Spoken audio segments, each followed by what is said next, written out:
Hi, everyone. Welcome back to this week's episode of Live with Alice Q&A.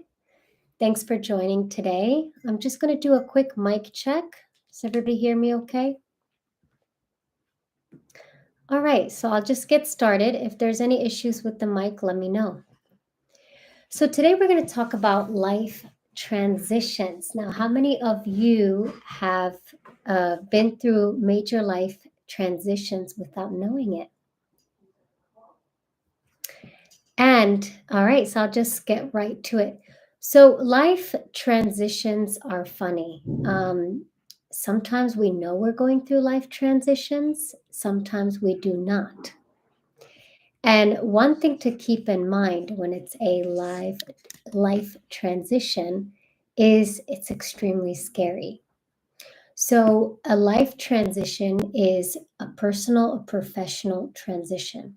It could be something in your workforce, it could be something in your personal life, and it's supposed to be scary. And most of the time, we don't want to go through it because it feels uncomfortable. And you probably may know that whatever is uncomfortable is probably good for you because change is inevitable. So, um, transitions will happen and there are opportunities for growth. But if you don't prepare for them, they can be very scary and you end up spiraling down.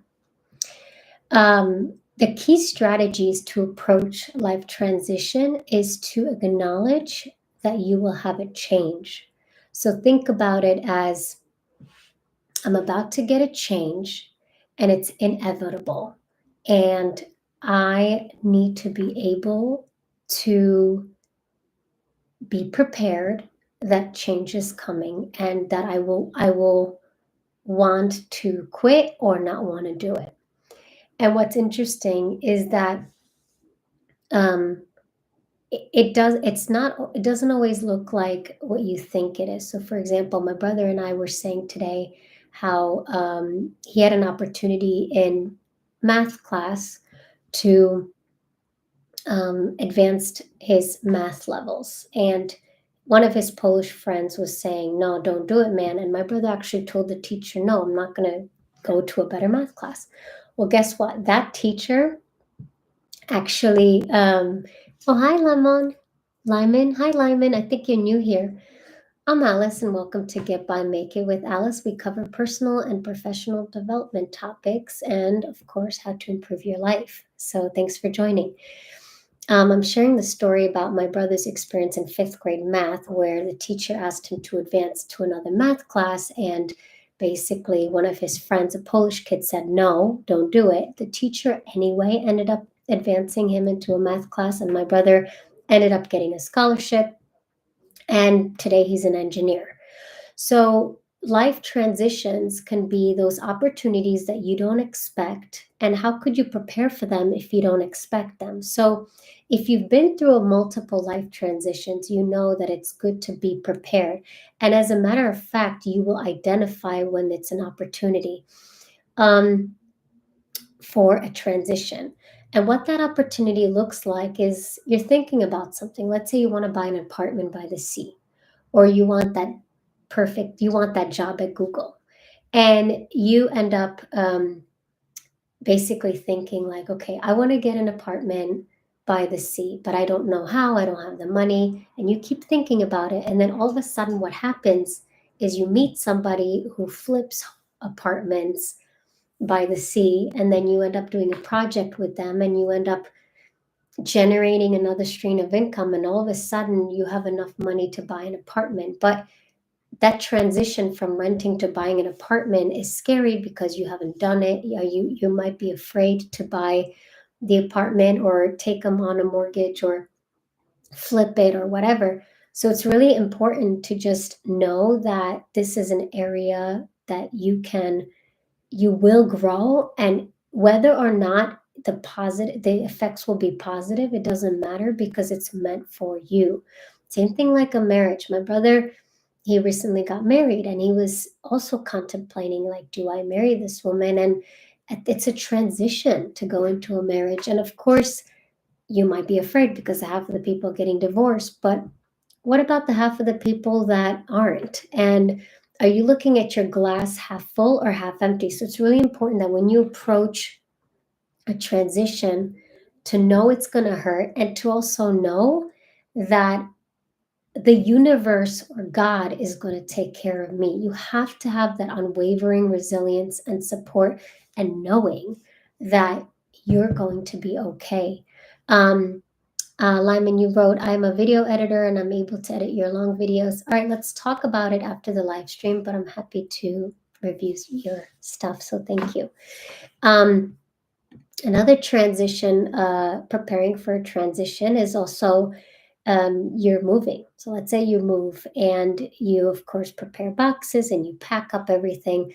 And then maybe like COVID happens and then you can't move. And now you have all these boxes and you've gave up your apartment. What do you do?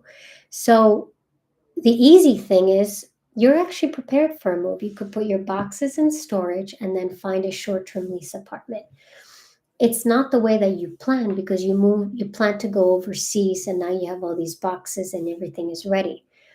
But if you think about it, you're prepared for the transition because you've packed everything in a box and you could technically just move your stuff to a storage unit before you move to a big house. So transitions can narrow your focus, but they can also broaden your focus. And the point of recognizing a transition is to know that it's inevitable. It will come.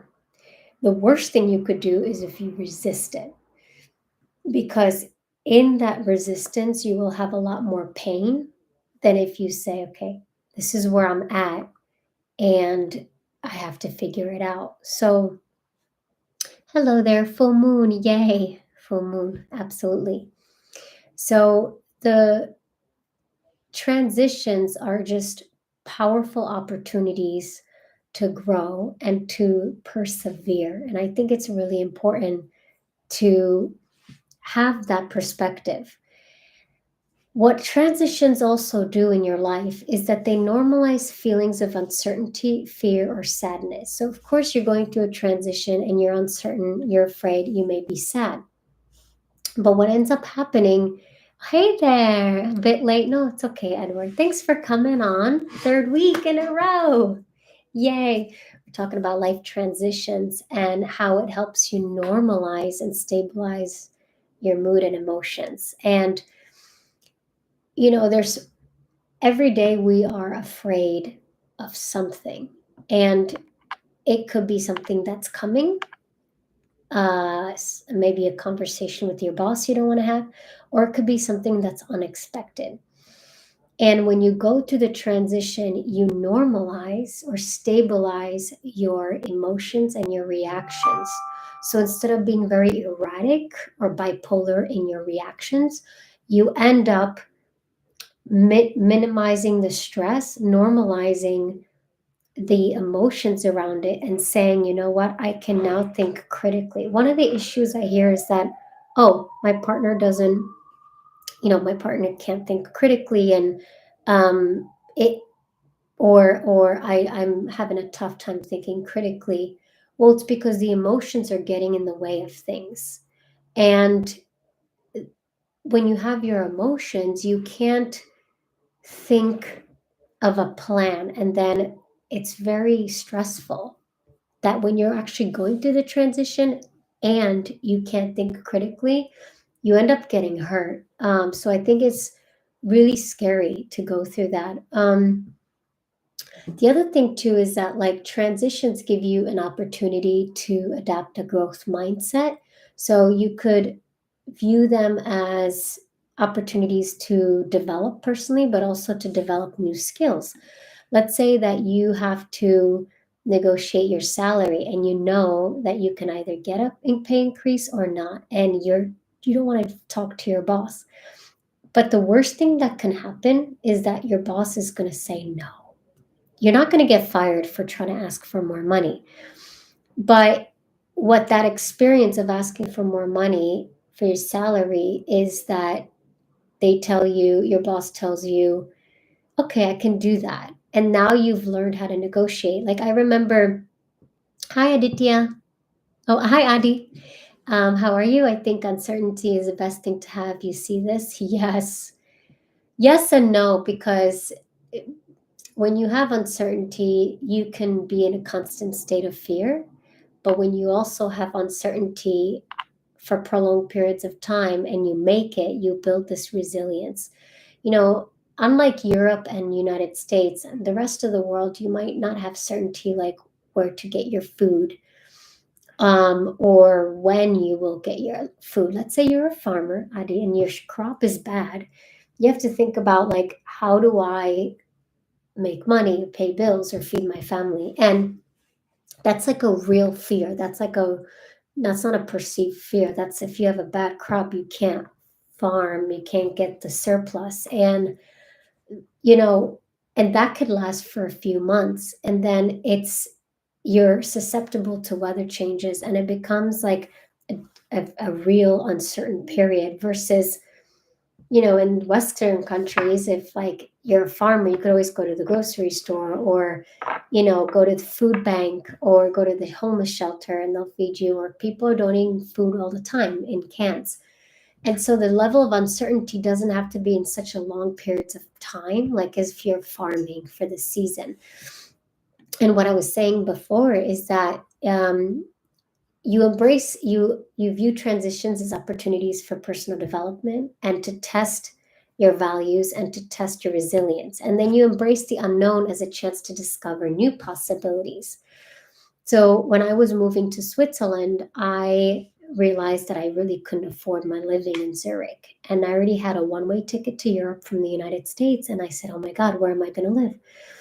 And then I ended up booking an Airbnb in Spain because I said I always loved Spain. And I went to Spain and I stayed 2 weeks in an Airbnb. I had no idea where to go. I was in Alicante.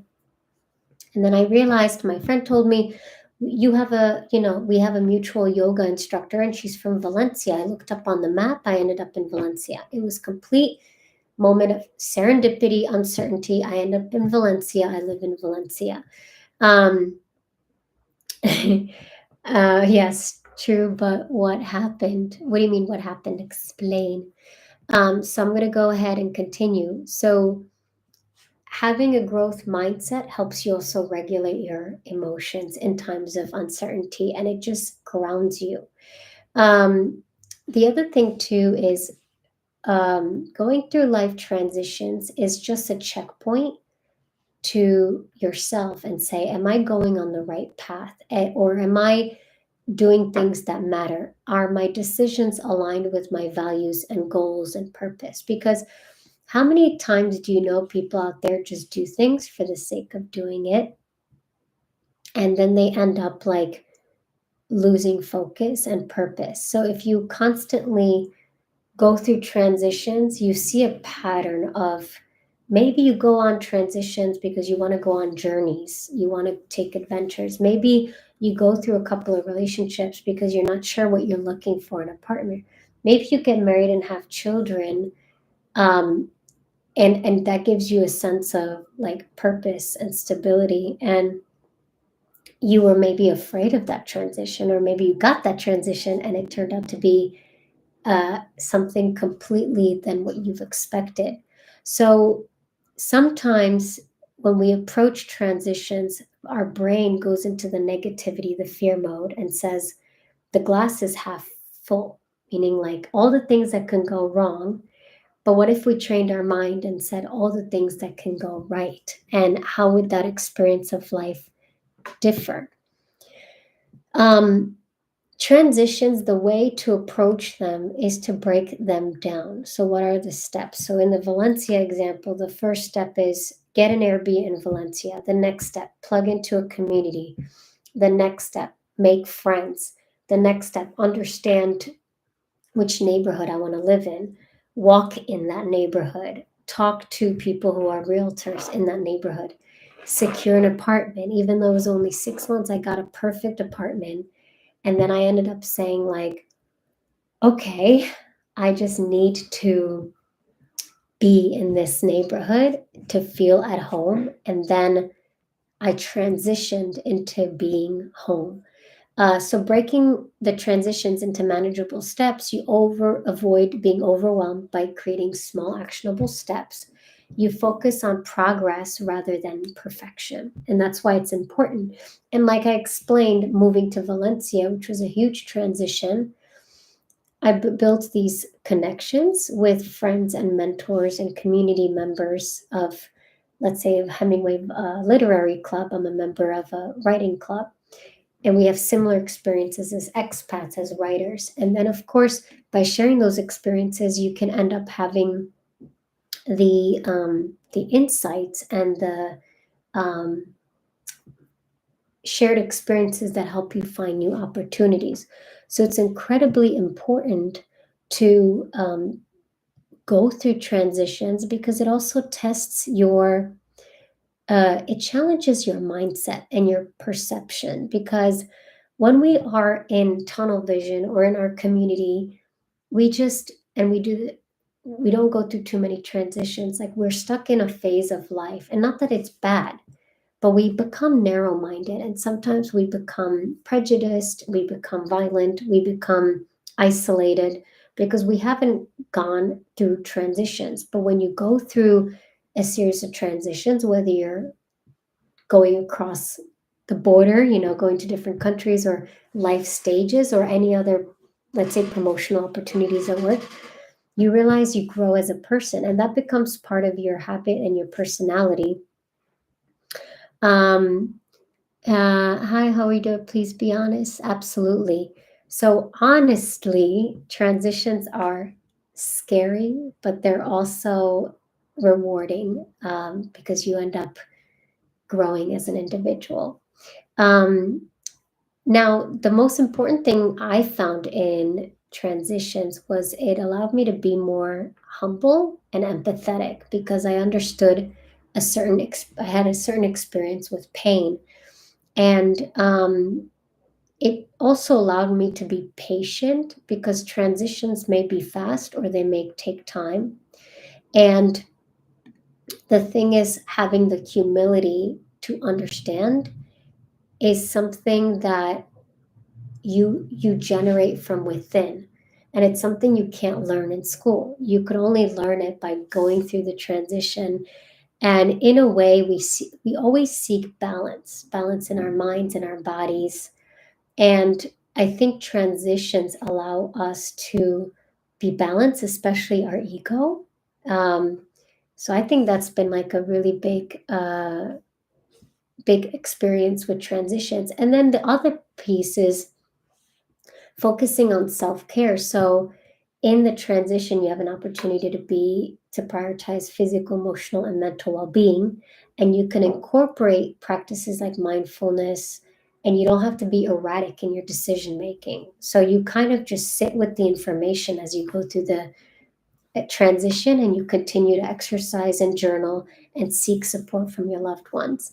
So I want to actually go into common challenges and how to overcome them when you go through the transition. So, common challenges are a fear of failure. Reframe. So, the point here is you're going to fail. It's not failure, it's taking a step back, it's readjustment, realignment. And what's important here is to reframe failure as like a learning experience. What have I learned, not how I have failed. Um, you said, Adi, transitions are essential for our growth if we take advantage of them. Yes. And the other common challenge is feeling stuck. So you're stuck when you're going through the challenge and the transition, because you don't know where to go, because you haven't done it. That's why you feel stuck, but that's an illusion. So you seek fresh perspective or try new activities. But when you're going through that transition, um, it's okay to not try to control it, because it's going to happen no matter how you think or what you think about it, because you're going through it. So rather than resisting it, let it flow, let it happen. And then the last common challenge is a lack of clarity. So, what does that even mean? So, you want to give yourself time to go through it and then reflect on what happened in this transition. And just like in a hero's journey, the hero goes out, slays the dragon, comes back a victor. You want to think about it, the transition as being a different phase of the hero's journey. And all of us are heroes and protagonists of our life. We're heroes in the community, we're heroes to our family members, we're heroes as students, we're heroes as teachers. And it's about getting comfortable with the uncomfortable and getting comfortable with the fact that life is not always going to be positive or certain. And I'm still practicing on ways to be comfortable in the transitions. So I want to actually take a moment here and ask Adi, let me ask you, what has been some of the most difficult transitions you experience and what has been rewarding about it? I'm kind of curious. Like, what's a transition that you had to go through that was actually pretty rewarding for you? I'm going to give you a couple of minutes because let me ask you. Great. It's Q&A with Alice.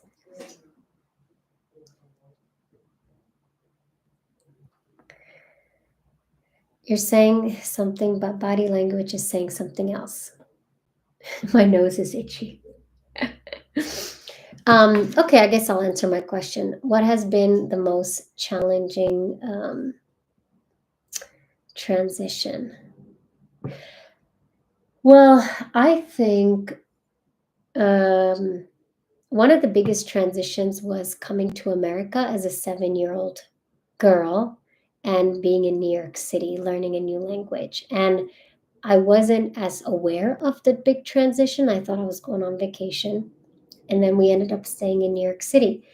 And that was just such a difference because I was born in a country that was communist. And then I came to the United States, and then everything was just a lot of people, a lot of things. And it's been amazing. But I got made fun of because I had buck teeth. I was skinny. I looked like a boy. People were making fun of me. I didn't understand English. And just the transition of moving from one country to the next and learning a new language, it's very different than moving to Valencia because I studied Spanish and I can understand a little bit of Spanish. So that was really crazy interesting. So that was as a kid, one of the biggest transitions that was challenging to integrate. And then it took me years to integrate. And I think in most recent years is being able to forgive myself for actions and relationships that didn't work out with friends or family members or loved ones. Because one of the hardest things is you think, for me, I thought it was forgiving someone, but then forgiving myself for my contribution in that relationship. And I think that's a way of that's learning how to surrender and learning how to forgive yourself. Um, and that's really hard, I think, sometimes. So I hope I answered my own question. Adi, what do you think? Any transition that you had to go through and really reflect on? Stay strong. There were other transitions like moving to the Middle East in 2012 when I was a journalist during the Iraq War, Syria, and then I was in during the Arab Spring in Lebanon. And again, navigating society, going out there interviewing people as a woman, a Western woman, staying out of danger. That was something that was an eye opener. And I kept, it was a very dangerous job because obviously, as a journalist, you can get killed. But I had to always think about I'm doing something that matters and I want to help people. So, YouTube is a platform that I can help others. It's a little bit safer. So I'm going to actually today we're going to do a shorter stream. We have fewer participants on today, but I just want to conclude that I want to reiterate the importance of viewing transitions as transformative, as necessary phases of your life, and the reward is growth and a deeper experience of the human experience. And I think that's the biggest takeaway. I want to encourage you all to embrace change with courage and optimism. I know you mentioned, Adi, that I'm brave. Um, and lastly, I actually would like to um, give you this. Whenever you're going through a transition, it's easy to intellectualize it and to get in your head and think and spend so much time using your brain energy. But I encourage you to use your heart in a time of transition, because the heart is more powerful than the brain. And sometimes the most unexpected things happen when you use your heart.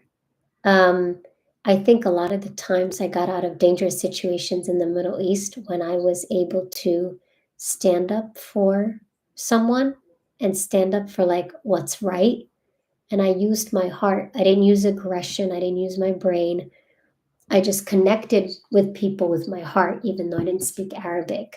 And somehow God, the universe, just created this energy and this safety blanket around me, and I managed to be okay. And it's maybe a spiritual ask that I have for you, is just to trust a higher power, trust something outside of you to guide you and to guide you through that transition. So I hope this was helpful.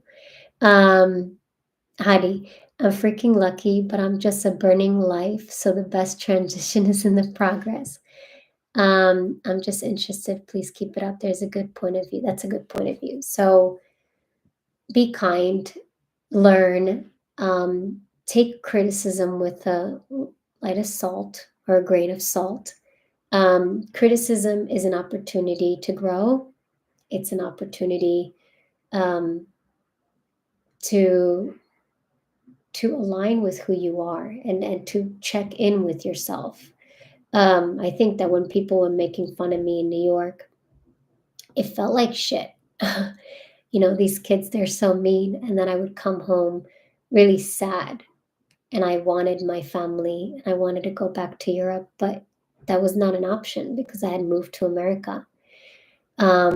I could have been a really mean kid, and at one point I was a bully in high school, but I was angry. And then in other times, I realized that being a bully is not the way, for the way of the soul, the way of the spirit, because the spirit is good. It wants to be good. Ari, I'm back in Valencia in my new office. There's like a big shelf there, but we just moved the office space. So back in Valencia, and we'll see where we go next. So thank you for tuning today. I appreciate y'all. And Adi, thank you for tuning in. I think it's pretty late where you are. And I hope you all have a wonderful, wonderful evening. If tonight you try to meditate, and if you not meditate, it'll be harder. I will meditate. Namaste. Oh, next week we're going to talk about addiction. That's something, dopamine addiction. That's something that I've been looking into, and I have some interesting insights. So I'll be covering that next week. Thanks, everyone.